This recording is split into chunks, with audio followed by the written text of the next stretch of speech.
एकादशस्कन्धः अथ द्वितीयोऽध्यायः second chapter from श्लोक 1 श्रीशुक उवाच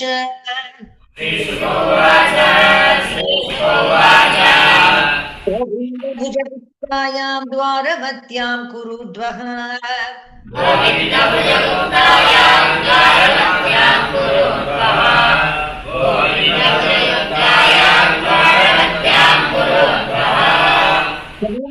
नारदो भीक्ष्णं कृष्णोपासनलालसः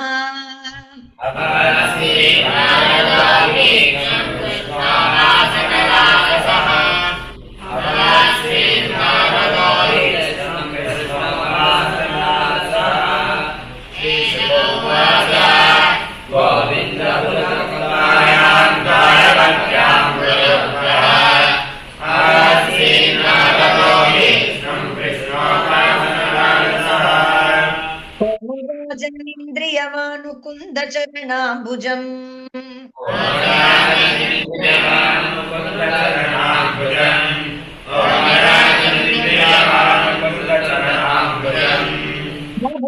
सर्वतो मृत्युः पास्यम् अमरोत्तमैः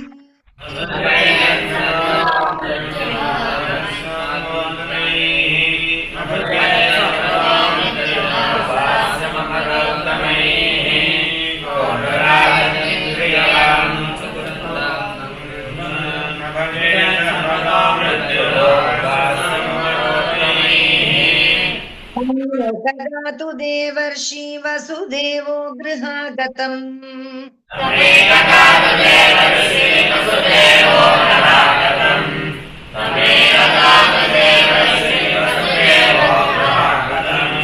भक्तितं सुखमासीदम् अभिवाद्येदमब्रवीत्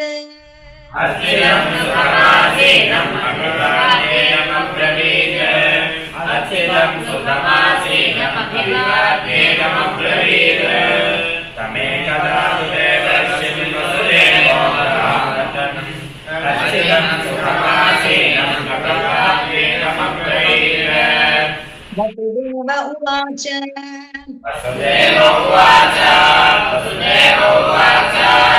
भगवन् भवतो यात्रां सुस्तये सर्वदेहिनाम्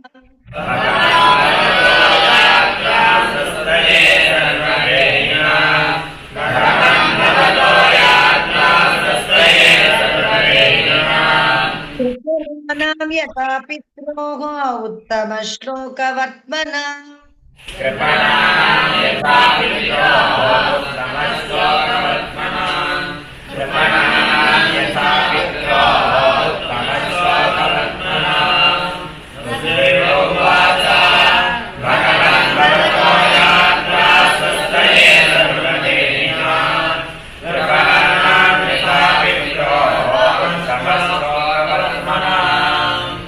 भूतानां देवचरितं दुःखाय च सुखाय च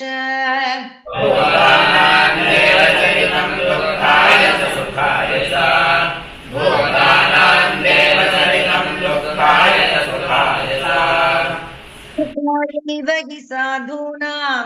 द्वादृशाम् अच्युतात्मना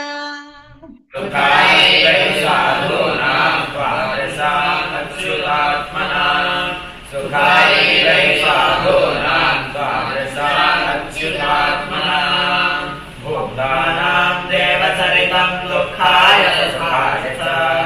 सुखायैव साधूनां द्वादशाम् अच्युतात्मनाम् ये यथा देवान् देवानपि तथैव तान् भजन्ति ये यथा देवान् देवानपि तथैव तान् भजन्ति ये यथा देवान् देवानपि तथैव तान्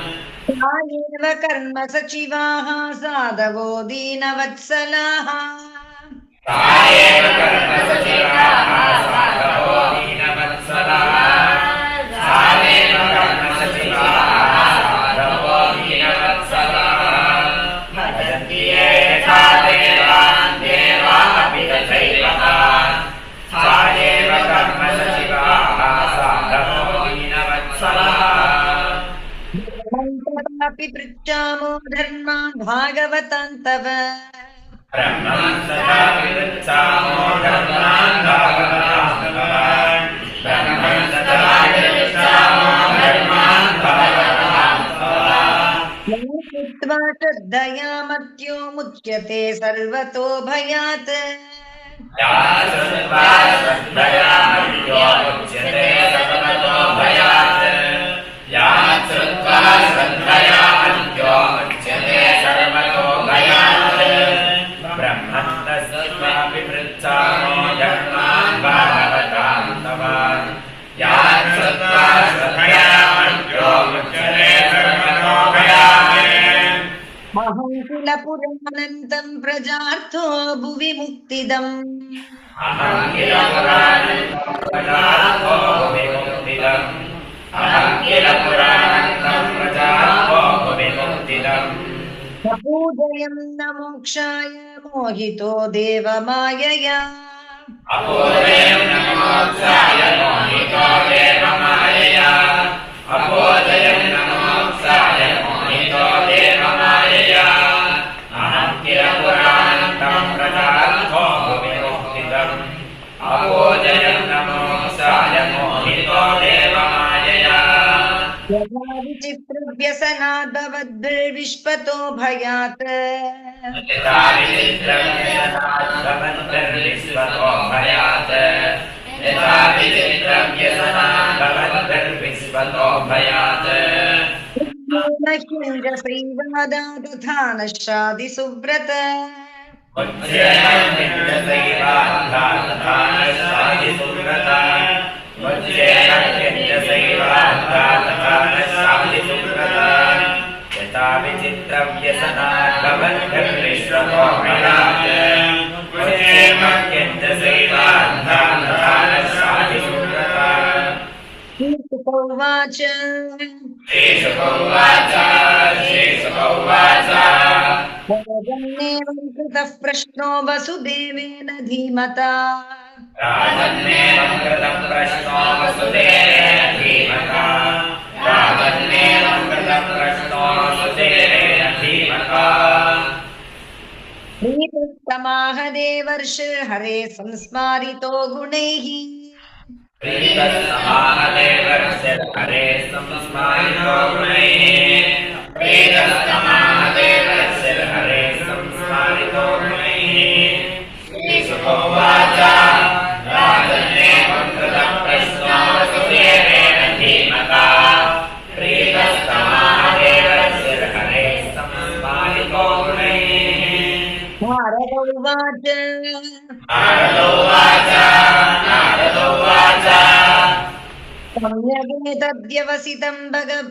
भवता सात्वतर्षभ सम्यगेतद्व्यवसितं भवता सात्वतर्षभ सम्यगेतद्व्यवसितं भवता सात्वतर्षभ यद्दृष्टसे भागवता धन्मां स्वं विश्वभावना यद्दृक्षसे भागवतान् धर्मान् त्वं विश्वभावनान् यद्दृक्षसे भागवतान् धर्मान् त्वं विश्वभावनान्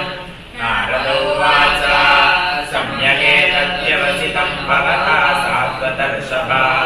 यद्दृक्षसे भागवतान् धर्मान् त्वं विश्वभावनान् ततोऽनुपठितो ध्यात आदृतो वानुमोदितः श्रुतोऽनुपठितो ध्यात आदृतो वानुमोदितः श्रुतोऽनुपठितो ध्यात आदृतो वानुमोदितः विद्यापुनाति सद्धर्मो देव विश्वद्रुहोऽपि हि सद्यपुनाति सद्धर्मो देव विश्वद्रुहोऽपि सद्यपुनाति सद्धर्मो देव विश्वद्रुहोऽपि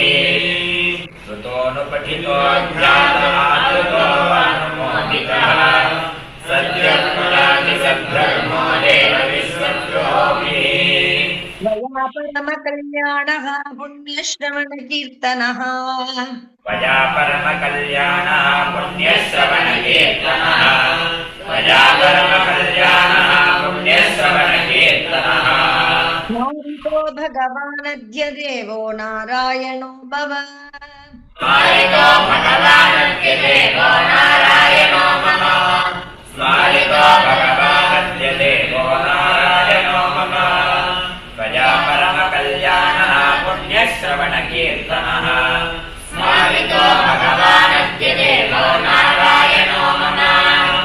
अत्रापि उदाहरन्तीमम् इतिहासं पुरातनम् अत्रापि उदाहरन्तीमम् इतिहासं पुरातनम् अत्रापि उदाहरन्तीमम् इतिहासं पुरातनम् पार्श्वभानां च संवादं विदेहस्य महात्मनः आर्षभाणां च संवादं विदेहस्य महात्मनः आर्षभाणां च संवादं विदेहस्य महात्मनः अत्रापि उदाहरन्तीमम् इतिहासं पुरातनम् आर्षभाणां च संवादं विदेहस्य महात्मनः प्रियव्रतो नाम सुतः मनो स्वयंभुवस्य यः प्रियव्रतो नाम सुतः मनो स्वयंभुवस्य यः प्रियव्रतो नाम सुतः मनो स्वयंभुवस्य यः सत्याग्निदस्त्रस्तो नाभिः ऋषभस्तत्सुतस्मृतः तस्याग्नि दस्ततो नाभिः ऋषभस्तत्सुतस्मृतः तस्याग्नि दस्ततो नाभिः ऋषभस्तत्सुतस्मृतः प्रियव्रतो नाम सुतः मनो स्वयंभुवस्य यः तस्याग्नि दस्ततो नाभिः ऋषभस्तत्सुतस्मृतः बाहुर्वासुदेवांशं मोक्षधर्म विवक्षया तमार्वासुदेवांशं मोक्षधर्मविवक्षया तमार्वासुदेवांशं मोक्षधर्मविवक्षया भवतीर्णं सुतशतैतस्यापि ब्रह्मपारगम् अवतीर्णं सुतशतं तस्यासि ब्रह्मपारगम् अवतीर्णं सुतशतं तस्यासि ब्रह्मपारगम् तमार्वासुदेवांशं मोक्षधर्मविवक्षया अवतीर्णं सुतशतं तस्यासि ब्रह्मपारगम् तेषां वै भरतो ज्येष्ठः नारायणपरायणः तेषां वै भरतो ज्येष्ठः नारायणपरायणः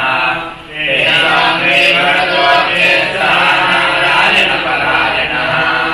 विख्यातं वर्षमेतद्यन्नाम्ना भारतमद्भुतम् विख्यातं वर्षमेतद्यन्नाम्ना भारतमद्भुतम् विख्यातं वर्षमेतद्यन्नाम्ना भारतमद्भुतम् तेषां वै भरतो ज्येष्ठः नारायणपरायणः विख्यातं वर्षमेतद्यन्नाम्ना भारतमद्भुतम् न भुक्तभोगां त्यक्त्वेमां निर्गतस्तपसा हरिम् सभुक्तभोगां त्यक्त्वेमां निर्गतस्तपसा हरिम् सभुक्तभोगां त्यक्त्वेमां निर्गतस्तपसा हरिम् उपासीनः तत्पदवीं लेभे वै जन्मभिस्त्रिभिः उपासीनः तत्पदवीं लेभे वै जन्मभिस्त्रिभिः उपासीनः तत्पदवीं लेभे वै जन्मभिस्त्रिभिः सभुक्तभोगां त्यक्त्वेमां निर्गतस्तपसा हरिम् उपासीनः तत्पदवीं लेभे वै जन्मभिस्त्रिभिः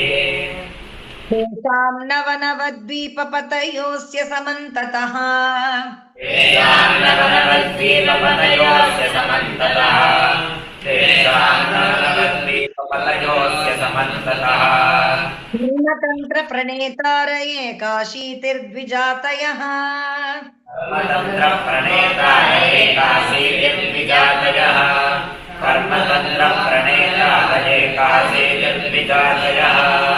तेषां नवनवद्वीपपतयोस्य समन्ततः कर्मतन्त्रप्रणेतार एकाशीतिर्द्विजातयः नवा भवन्महाभागा मुनयो ह्यर्थसंशिनः भवन्महाभागामुनयो ह्यर्थशंसिनः भवन्महाभागामुनयो ह्यर्थशंसिनः समनावातरशनात्मविद्या विशारदाः श्रवणावादर्शनाः आत्मविद्याविशारदाः श्रवणावादर्शनाः आत्मविद्याविशारदाः नवाभवन्महाभागामुनयो ह्यर्थशंसिनः श्रवणावादर्शनाः आत्मविद्याविशारदाः हरिः अन्तरिक्षः प्रबुद्धः पिप्पलायनः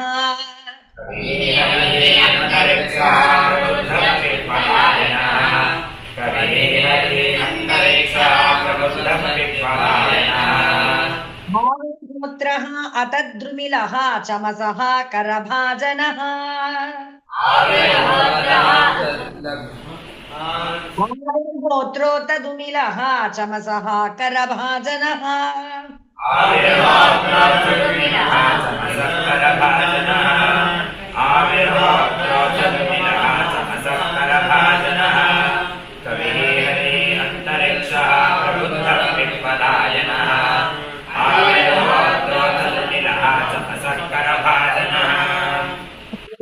भगवद्रूपं विश्वं सदसदात्मकम् अयेते भगवद्रूपं विश्वं सदसदात्मकम् अयेते भगवद्रूपं विश्वं सदसदात्मकम् व्यतिरेकेण पश्यन्तो व्यचरन्महि आत्मव्यतिरेकेण पश्यन्तो व्यचरन्महि आत्मव्यतिरेकेण पश्यन्तो व्यचरन्महि तयेते भगवद्रूपं विश्वं सदसदात्मकम् आत्मव्यतिरेकेण पश्यन्तो व्यचरन्महि अव्याहतेष्टगतयः सुरसिद्धसाध्य गन्धर्वयक्षनरकिन्नर नागलोकान्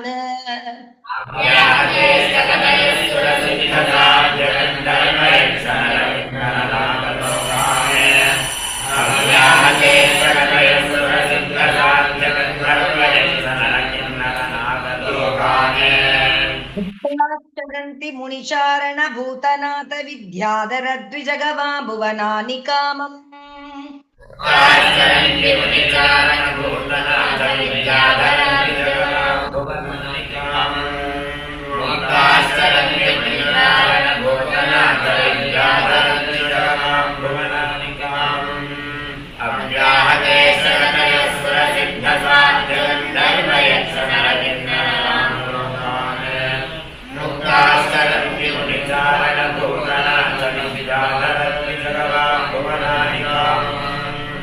एकदानि मे सत्रम् उपजग्मुर्यदृच्छया एकदानि मे सत्रम् उपजग्मुर्यदृच्छया एकदानि मे सत्रम् उपजग्मुर्यदृच्छया विचायमानं ऋषिभिः अजनाभे महात्मनः विचायमानं ऋषिभिः अजनाभे महात्मनः विचायमानं ऋषिभिः अजनाभे महात्मनः तयेकदानि मे सत्रम् उपजग्मुर्यदृच्छया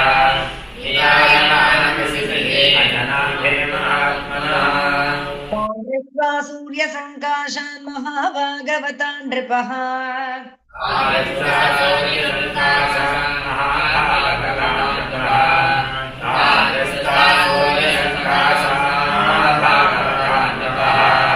उद्गमानोदयो विप्राः सर्व एवोपतस्थिरे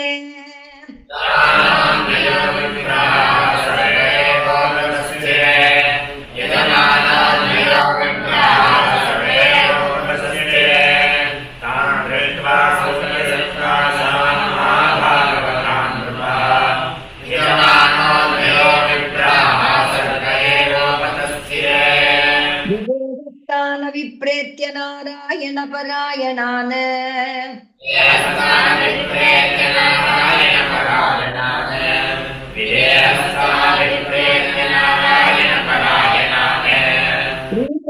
पूजया चक्रे आसन्नस्तान् यथार्हतः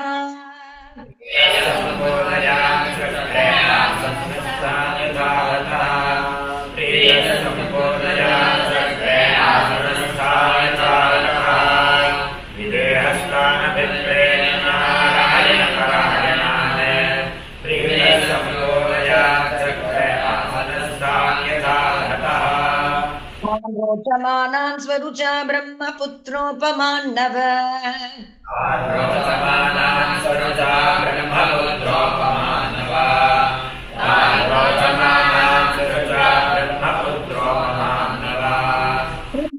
परमप्रीतः प्रश्रयावनतो नृपः